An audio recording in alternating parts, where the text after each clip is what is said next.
अगर आप एक वेटनेरियन हैं और आप फार्म प्रैक्टिस पे जाते हैं, या मान लीजिए कहीं किसी भी फार्म पे जाते हैं, आस पड़ोस में किसी के घर पे जाते हैं, तो कुछ बेसिक सी चीज़ें तो आपको पता ही होनी चाहिए as a veterinarian. Cattle buffalo के बेसिक नॉलेज और पोल्ट्री का बेसिक नॉलेज। तो बेसिकली इस वीडियो में हम यही देखेंगे। सबसे पहले हम कैटल और बफेलो का देखते हैं। Age at puberty. Age at puberty क्या होता है कि वो एज एनिमल की जब उस एनिमल में प्यूबर्टी आ जाती है या फर्स्ट एस्ट्रस विद ओव्यूलेशन आ जाता है। तो अगर हम कैटल की बात करें तो 12 से 15 मंथ, बफेलो की बात करें तो 18 से 24 मंथ। अब इसको इस तरीके से याद रख सकते हैं, ये तो एक फिक्स रेंज है, अगर ये याद रहती है सबसे बढ़िया। नहीं याद रहती तो इसको ऐसे याद रखो, कैटल के लिए 1 साल, बफेलो के लिए 2 साल। अब उसके बाद में हम आते हैं एज एट फर्स्ट काविंग। मतलब ये है कि एज जब उस एनिमल की पहली काविंग हो गई हो, जब उस एनिमल ने अपना पहला बच्चा जन्म दिया हो, उस टाइम उस एनिमल की क्या एज होनी चाहिए। जब एनिमल की प्यूबर्टी आई उसे तो एज एट प्यूबर्टी बोलेंगे, और पहली बार काविंग किया उसे बोलेंगे एज एट फर्स्ट काविंग। तो ये डबल होती है। जैसे कैटल में प्यूबर्ट एज एट प्यूबर्टी क्या थी, 1 साल, तो उसका डबल कर लो, 12 मंथ का डबल कर लो, 24 मंथ कैटल में हो जाएगा। उधर 24 मंथ थी बफेलो के अंदर एज एट प्यूबर्टी, तो बफेलो के अंदर इधर डबल कर लो, 48 मंथ हो जाएगा। बाकी प्रॉपर रेंज यहाँ पे लिखी हुई है। और आइडियल अगर हम बात करते हैं तो कैटल में 24 होती है और बफेलो में 36 मंथ होती है। और याद रखने के लिए अगर हम याद रखें तो ऐसे भी याद रख सकते हैं कि एज एट प्यूबर्टी कैटल में 1 साल थी, तो age at first calving cattle में 2 साल हो जाएगी। एज एट प्यूबर्टी बफेलो में 2 साल थी, तो एज एट काविंग 24 मंथ की जगह हो जाएगा 48 मंथ, जस्ट डबल, 4 साल। फिर जेस्टेशन पीरियड की हम बात करते हैं। जेस्टेशन पीरियड कौन सा ड्यूरेशन होता है, कंसेप्शन, यानी जब फर्टिलाइजेशन हुआ हो, जब उसने कंसीव कर लिया हो जायगोट, तो कंसेप्शन से लेके पार्चुरेशन, जब बच्चा पैदा हो गया हो, उस ड्यूरेशन को बोलते हैं जेस्टेशन पीरियड। और सर्विस पीरियड किसको बोलते हैं, काविंग से अगली कंसेप्शन के पीरियड को बोलते हैं सर्विस पीरियड। तो जेस्टेशन पीरियड कैटल का कितना होता है, यहाँ पे अगर प्रॉपर हम बताएंगे तो 280 डेज़ कैटल के लिए और 310 डेज़ बफेलो के लिए।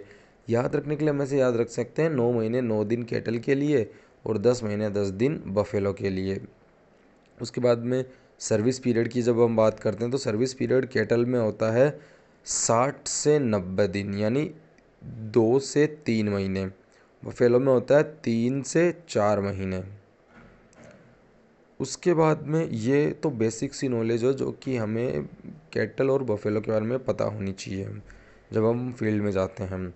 जब हम पोल्ट्री फार्म में जाएंगे तो उस टाइम पे हमें लेयर्स और ब्रॉयलर्स के बारे में पता होना चाहिए। तो लेयर्स जो बर्ड्स होती है पोल्ट्री में, उनकी सेक्सुअल मैच्योरिटी कब आती है, हम स्टैंडर्ड्स पढ़ेंगे यहाँ पे। एक्सेप्टेबिलिटी रेंज जो लिखी हुई है वो अपर लोअर है, कि अपर से कितना और अपर हो जाएगा तो भी चलेगा, लोअर से कितना और लोअर हो जाएगा तो भी चलेगा।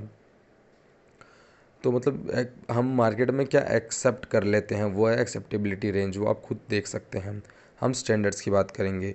एज एट सेक्सुअल मैच्योरिटी, तो लेयर्स के अंदर 20 वीक्स लगा के चलो, 18 से 20 वीक्स। फिर 1 साल में लेयर्स 300 अंडे देती है और एक एक का वेट होता है 55 से 60 ग्राम, यानी 55 से 60 ग्राम। फिर फीड कन्वर्जन रेशियो क्या होता है कि 1 kg वेट गेन करने के लिए कितना kg फीड चाहिए होगा, ये होता है फीड कन्वर्जन रेशियो। तो वो यहाँ पे है 2 से 2.2। उसके बाद में मोटिलिटी लेस देन 5% होती है लेयर्स में। शेल, ये स्टैंडर्ड है कि लेस देन 5% मोटिलिटी होनी चाहिए। शेल थिकनेस 0.33 से 0.35 होनी चाहिए। तो ये हमने बात की लेयर्स की। अब हम ब्रॉयलर्स की बात कर लेते हैं। तो ब्रॉयलर्स में कुछ और चीज़ देखी जाती है, वो उसकी बॉडी होती है।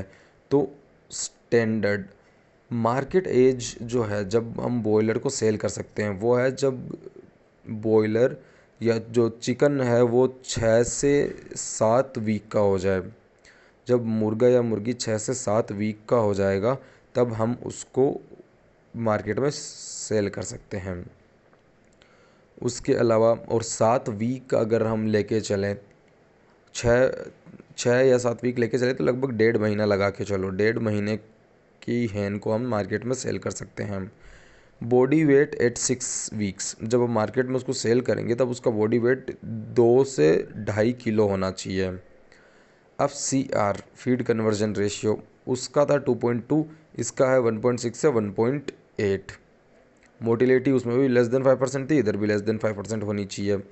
ड्रेसिंग परसेंटेज 65 से 70% होना चाहिए। ड्रेसिंग परसेंटेज क्या होता है कि कितना जो बॉडी पार्ट है वो एज अ मीट यूज़ किया जा सकता है आफ्टर स्लोटर। जैसे एनिमल को, मुर्गे को काट दिया, अब उसकी बॉडी का पार्ट 100 जो है वो उसकी बॉडी 100%, अब उसमें से 70% जो हिस्सा है उसकी बॉडी का वो एज अ मीट हम खा सकते हैं, एज अ मीट यूज़ ले सकते हैं, तो वो होगी ड्रेसिंग परसेंटेज। और ड्रेसिंग परसेंटेज जितना ज़्यादा होगा उतना इकोनॉमिकल होगा, उतना ज़्यादा अच्छा होगा, तो वो हो गया 70%। तो अक्सर ये देखा गया है कि फार्म पे जब वेटनेरियन 5.5 साल बाद में, 5.5 साल की पढ़ाई करने के बाद में जाते हैं, उन्हें बेसिक सी नॉलेज नहीं होती, उन्हें गेस्टेशन पीरियड का नहीं पता होता। तो मेक श्योर कि कम से कम इतनी चीज़ें तो आपके मुंह पे रटी हुई हो।